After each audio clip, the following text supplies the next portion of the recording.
Speedway Report is produced and broadcast by the Zeus Radio Network for Racers Reunion Radio. Well, McLaren makes a step into Indycar. The Knoxville Nationals went to a driver with a fascinating footnote on his resume. NASCAR playoffs crank up and hit stride. And we've got all this and more. Welcome to Speedway Report for Monday, August the 12th, 2019. From the shores of Lake Norman in Race City, USA, Mooresville, North Carolina, I'm Patrick Reynolds, and thank you for joining the fastest half hour in racing. In a gratuitous plug, please subscribe to our YouTube channel. Just go to Speedway Report, find that on YouTube. You'll have all of our archived shows as well as the one you're watching right now. We'd love to develop a big audience, and YouTube is gaining ground for us, so thanks so much for being part of that. Let's take a look at the victory lane lap and tell you who won what over this, I would want to call it a busy late midsummer weekend. However, it really wasn't for, early August, mid-August. There's some stuff going on, but we've had a lot more. Let's talk about what did happen. Monster Energy NASCAR Cup Tour was in Michigan yesterday and went 400 miles, turned into a fuel mileage contest at the end. I'm a fan of these. I dig them. Not everybody does, but I dig fuel mileage races. Call me weird. I like fuel mileage races. Kevin Harvick brought the Stewart-Haas Ford on top and had enough to get to victory lane. Saturday afternoon in Mid-Ohio, Austin Cindric won the NASCAR Xfinity Series race, as that track remains on a bucket list for me to get up to Mid-Ohio. And the trucks raced on the 2-mile oval at Michigan on Saturday, which was won by Austin Hill. Jumping over to the dirt, the Lucas Oil late models spent their weekend in Union, Kentucky for the North-South 100. Chris Madden began the weekend on Thursday with a preliminary night win. He liked it so much, he got out the broom, dusted off the trophy, and swept the weekend on Saturday night, taking the 100-lapper. Major event for the dirt late models, with Madden taking home $50,000. World of Outlaw Sprints, wow. Their biggest event of the year, the Knoxville Nationals in Iowa. This is their Daytona 500. This is their Indianapolis 500. On Wednesday, the first preliminary night was won by Trey Starks. Thursday night taken by David Gravel. Friday night by Kerry Madsen. And Saturday, the big finale, and $150,000 went to Gravel again. Scores the win. We'll have more on that in a little bit. USAC Silver Crown Machines, my favorite division of USAC anyway, were on the high banks of Salem, Indiana. Cody Swanson took the Pat O'Connor Memorial for the 4th straight year. This match is a feat set by Pancho Carter back in the 70s. Carter won the O'Connor Memorial from 74 through 77. And I never saw O'Connor race. He was killed before I was ever born. But the more research I do on the man, the more of the legendary race car drivers he could have been, and much more of a household name. Definitely a tremendous career cut very short. Was killed very early in his career. But wow, did he have a lot of potential and have superstar written all over him. He was raced in a very, very dangerous era.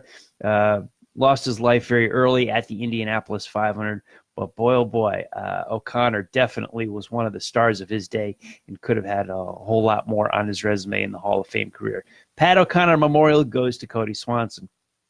Grandview, Pennsylvania held a very big event, probably second only to the 76er in September, but the Forrest Rogers Memorial annual 50-lap tribute to track founder Forrest Rogers, and $10,000 went to Dwayne Howard on Saturday night, the companion sportsman 25-lapper won by Steve Young. No, not the former quarterback for the 49ers. Steve Young, the sportsman driver out of Pennsylvania.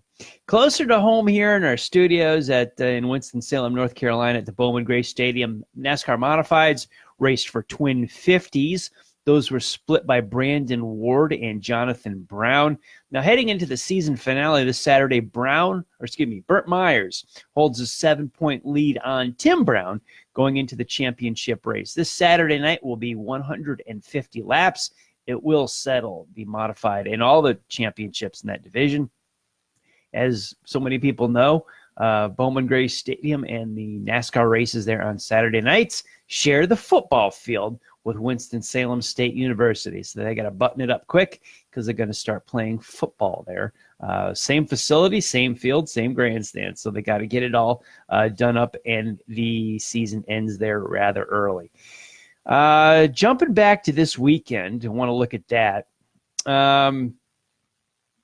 Goodness, killing me here. All right, I'm going to start off on a negative spin here. The NASCAR Truck Series ended their regular season at Michigan on Saturday, and there's two more words that just drive me further and further away from NASCAR: regular season. I'll tell you some other talk that just drives me away from the sport. Some guys embrace this and love it and love chatting about it. I hate it. Regular season, playoffs, bubble. Ugh, you're killing me, Smalls.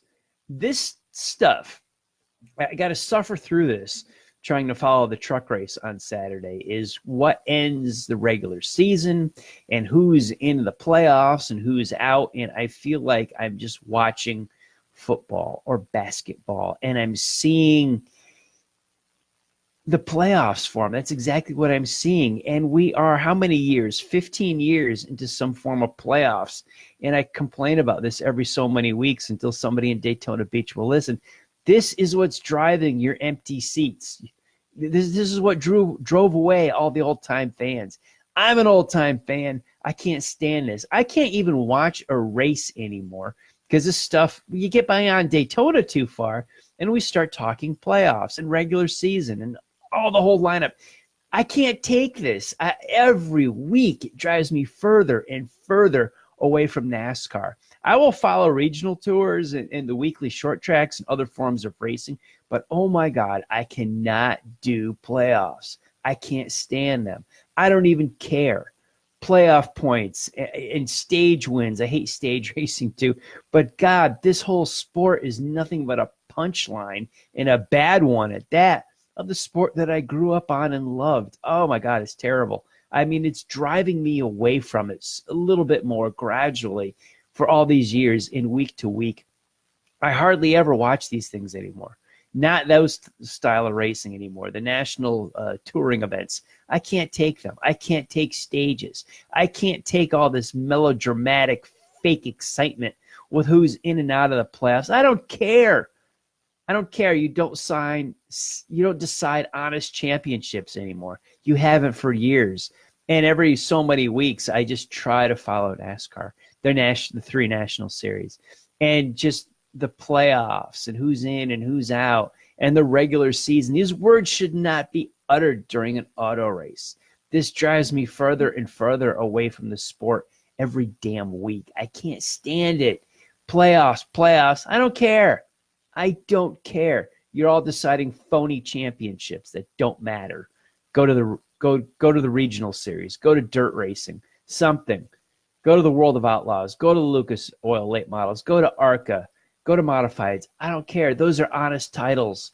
This crap we see on the three national series, I just can't even follow it. I can't turn on a radio broadcast. I can't watch a television show. I can't watch a TV broadcast. I can't do it. I just can't do it. Playoffs got no business in auto racing. If you like them, if you like playoffs and think it's cool, good. God bless you.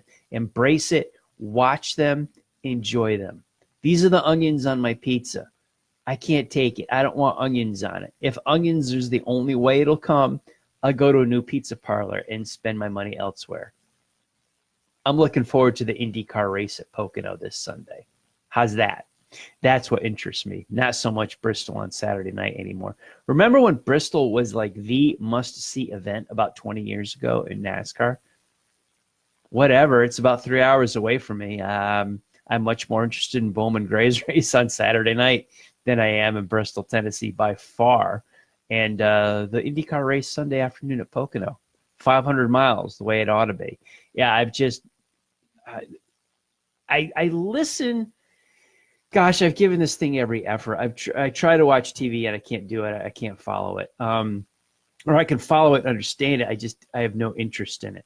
And I watch and I listen to NASCAR and Sirius satellite radio sometimes, and I can't even deal with that. I just, they're all, everybody that hosts there really is in bed with NASCAR, and their company guys, and their paychecks come through a roundabout way, through ISC, through MRN, through their, it comes from the corporate office. That's where the roots of it are. So they defend this. Now, I don't know if they're pulling the company line or if they really honestly do enjoy this. I honestly do not, and I just can't embrace the playoffs every year. And then when the Truck Series ended their regular season, I can't even get that sentence out of my mouth with any kind of understanding or grasping or care for what they're trying to do. They don't appeal to this fan to have 4 guys tied at Miami in November. I just can't do it. I just can't do it. And there's that old expression, hey, this isn't your father's NASCAR anymore. You're darn right it's not. We've all moved on. That's where our empty seats and lower TV ratings are, is all of us. We took our ball and we went home. And we went back to my yard. And I'm gonna play my bat and ball in my yard. We're gonna play by my rules the way we used to when I was a kid. And I'll just have fond memories of old, because this current state I just can't do. I follow it. I report on it for the show. But, man, it just breaks my heart every week to see something that was so majestic and so magical reduced to the punchline junk that it is now. All right, I got to get off NASCAR. I got to get off NASCAR. I got to have some positive energy in this show. Interesting story last week. We didn't have a show last week, but this kind of fell into midweek news, so it's a little dated and a little aged. But what the big news for me that I jumped on board with was McLaren finally coming back to IndyCar full time. They've been here before. They left. There were all kinds of rumors of them coming back for a few years now. They're very strong in Formula One. They need to get that program righted, which they have not, but I want them to, as McLaren will pair with Schmidt-Peterson Motorsports. Now it's great that McLaren is coming back, but the downside of it is, pairing with Schmidt-Peterson.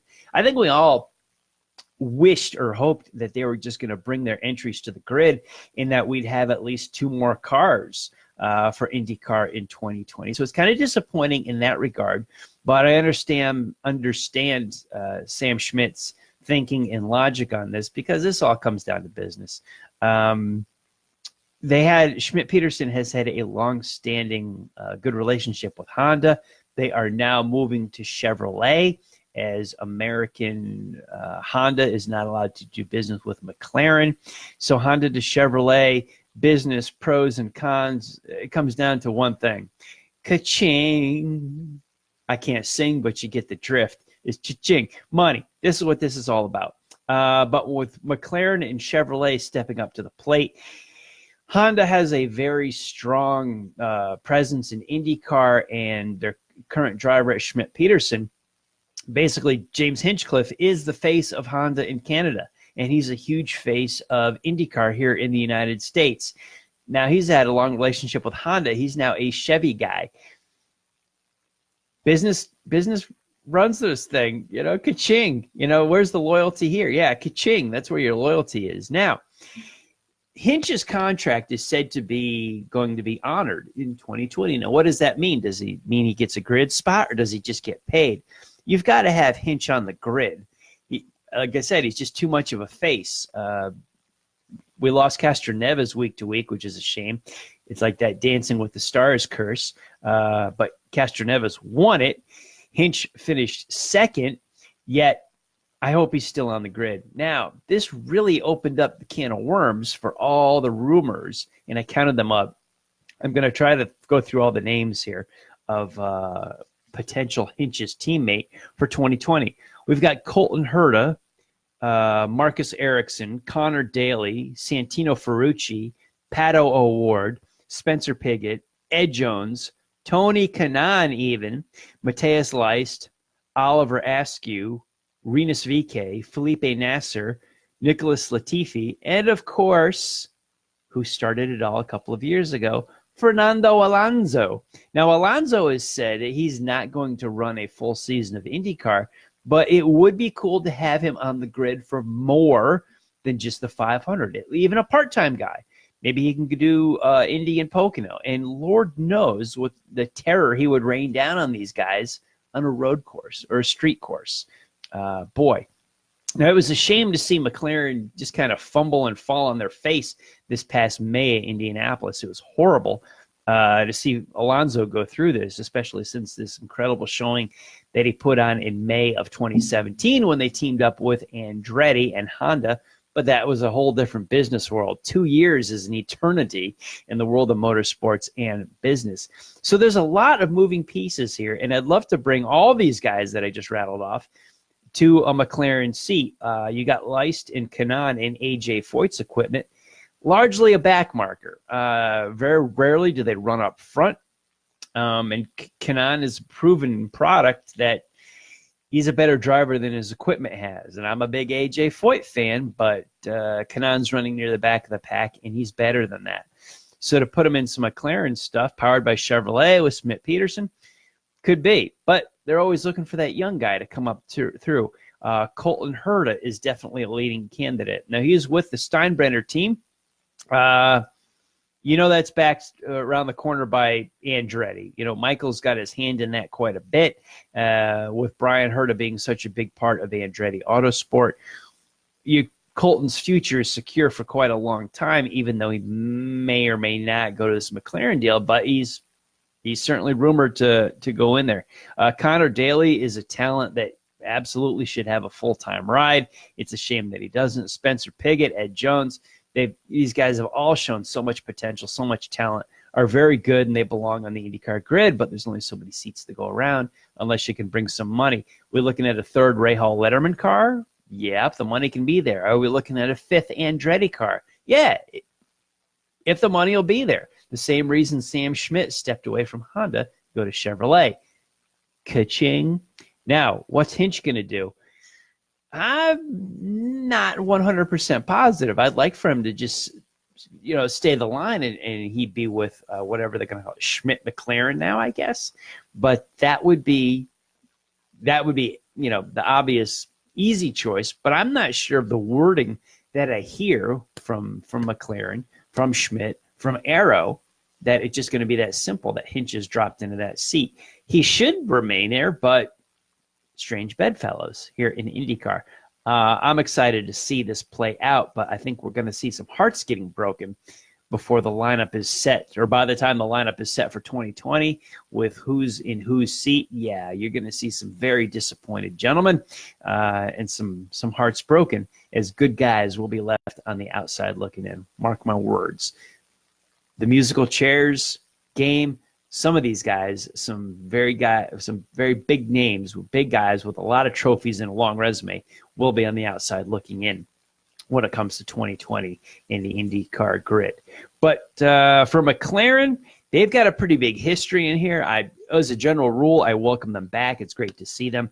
They've got 3 wins in the 500. They built the chassis that Mark Donohue won in 72 with Penske. And then they've got actual factory wins with Johnny Rutherford in 74 and 76. That's more than a lifetime ago in this world, but just having the name back in the sport and the money they're bringing is good. Again, yeah, I kind of wish they were on their own deal and brought 2 or 3 more grid spots to IndyCar. That would have been cool, but yeah, Schmidt-Peterson, it just stirred up the silly season, which is tough for some of these guys, but if you're got a podcast radio show like Speedway Report, it gives great stuff to talk about. Great stuff to talk about. The big race last weekend in Knoxville, Iowa. David Gravel was your winner. Now, what did I talk about earlier is that he's got an interesting footnote on his resume. Now, I didn't catch this. I knew about it subliminally, but I didn't catch this. Bones Bossier on Facebook posted this out. Is David Gravel may have been the first winner of the Knoxville Nationals to be raised in a state where there are no dirt tracks. He and I share the same home state up in Connecticut, and all the tracks there are paved. Waterford Speed Bowl, Stafford Springs, and Thompson, all 3 paved ovals. Lime Rock Park, a paved road course. And there have been some other tracks, Plainville, Danbury, a few others come to mind, paved ovals. Connecticut does not have any dirt tracks. Now, where I was raised on the western side of the state, we traveled to New York a ton for some dirt racing, but Connecticut doesn't have any dirt tracks. I'd be interested in the research on past Knoxville Nationals winners to see who else has won the Nationals and the 150,000 that he scored on Saturday night, and not be from a state that has a plethora of dirt tracks to race on as one just comes up through the ranks. But it was very heartwarming win. It was great to see. Won it as the driving for the Jason Johnson team. Now, Brad Sweet did the same feat. In 2018, Brad Sweet won the Capitani Classic last Sunday, his preliminary night feature, and then the big nationals on Saturday. Gravel equaled that feat. The Capitani Classic won his prelim night on Thursday, then won the nationals on Saturday night. Jason Johnson, we lost him in 2018. He won the nationals in 2016. What a heartwarming win to have his team that bears his name back in victory lane on Saturday night in the biggest sprint car race of them all in Knoxville. And a couple of real neat points to leave you with. Bobby Labonte made his NASCAR modified debut this past Saturday at Bowman Gray Stadium. Raced in the Twin 50s, raced a car owned by Burt Myers. It's got a lot of wins and some championships on it. He wound up 10th in the first 50, and I don't recall where he finished in the second 50, but that was for Labonte's first start in a modified ever. And he may be back this Saturday. That would be really, really cool to see. And just some late breaking news from today. I'm playing really loose with the word breaking, but earlier today, Formula One silly season took a big hit during the summer break right now, as Alexander Albon will be Max Verstappen's teammate in Belgium when F1 returns from the summer break. Pierre Gasly is out from that team, and he will be downgraded into Toro Rosso's equipment. I emceed a concert on Saturday night, and I told the drummer he was getting buckled into a Formula One car. I had to introduce him first so that he had some time to get in, and I made the joke, don't worry, I'll put you in a good car like Mercedes. I won't put you in junk like Toro Rosso or Force India. It's kind of like where Gasly is being. He's being demoted, down to AAA until he can pick up his game a little bit. But the numbers don't lie. Verstappen was on the podium and in the top 5 a lot. Gasly had trouble cracking the top 10 and was behind Verstappen in just about every factor. This has been rumored for weeks that Gasly was going to be elsewhere. I was expecting it to be next season.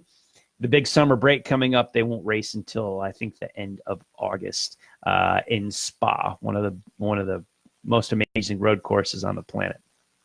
And a tip of our hat to Motor Week Illustrated as we get out of here for this show and our Racer of the Week. I came so close to giving this to Chris Madden with his dominating performance at the North-South 100 in Kentucky, but I got to go with the guy we just talked about a few minutes ago. Biggest sprint car race in the world. Won on Sunday, won his preliminary night, and then won the A-Main on Saturday night. David Gravel, native of Connecticut, is the winner of the Speedway Report Racer of the Week for his big win at the Knoxville Nationals this past Saturday night. Everyone, in between our shows, keep up on the world of auto racing with the website speedwayreport.com. This broadcast and all of our past shows are uploaded onto the site. Where can you find my archived stuff? Get a pen and get ready. We're on Facebook, on the Speedway Report with Patrick Reynolds Facebook page where this is airing live. We're also on the Racers Reunion Facebook page. You can find me on Twitter at Speedway Report and Speedway Pat, at racersreunion.com in the forum, on LinkedIn, as well as the Speedway Report YouTube channel. Big thanks to everyone on the Facebook live feed for joining the conversation during the show tonight. I'll be back with you shortly. I'm a one-man band of host and producers, so I can only do one thing at a time. I get back to the Facebook chat after the fact. I want to thank all of our military, past and present, for the freedoms we enjoy as Americans in our daily life, including the simple things like bench racing right here on a Monday night. Freedom is not free, and a veteran paid that bill for us. To all of the men and women who are defending freedom and watching Speedway Report, take care of yourselves and come home soon. A special salute to the teachers, school staff, firefighters, police officers, and paramedics in our own communities. They are quiet and modest heroes every single day. God bless and thank you. You have been watching Speedway Report from the shores of Lake Norman in Race City, USA, Mooresville, North Carolina. Please like our Facebook page, Speedway Report with Patrick Reynolds, and follow me on Twitter at Speedway Pat. Now, if you're on Facebook Live right now, head on over to the Drag Racing List Facebook page because Drag List Live is next. BP, JB, and BS are over there with your drag racing talk. I'll be back live here on Facebook in 1 week. It will be Monday, August the 19th next week. And we will look at NASCAR Modifieds at Thompson, Connecticut, IndyCars at Pocono, the NASCAR weekend at Thunder Valley, and a whole bunch of short track racing. Thanks for watching, everybody. I'll see y'all next week.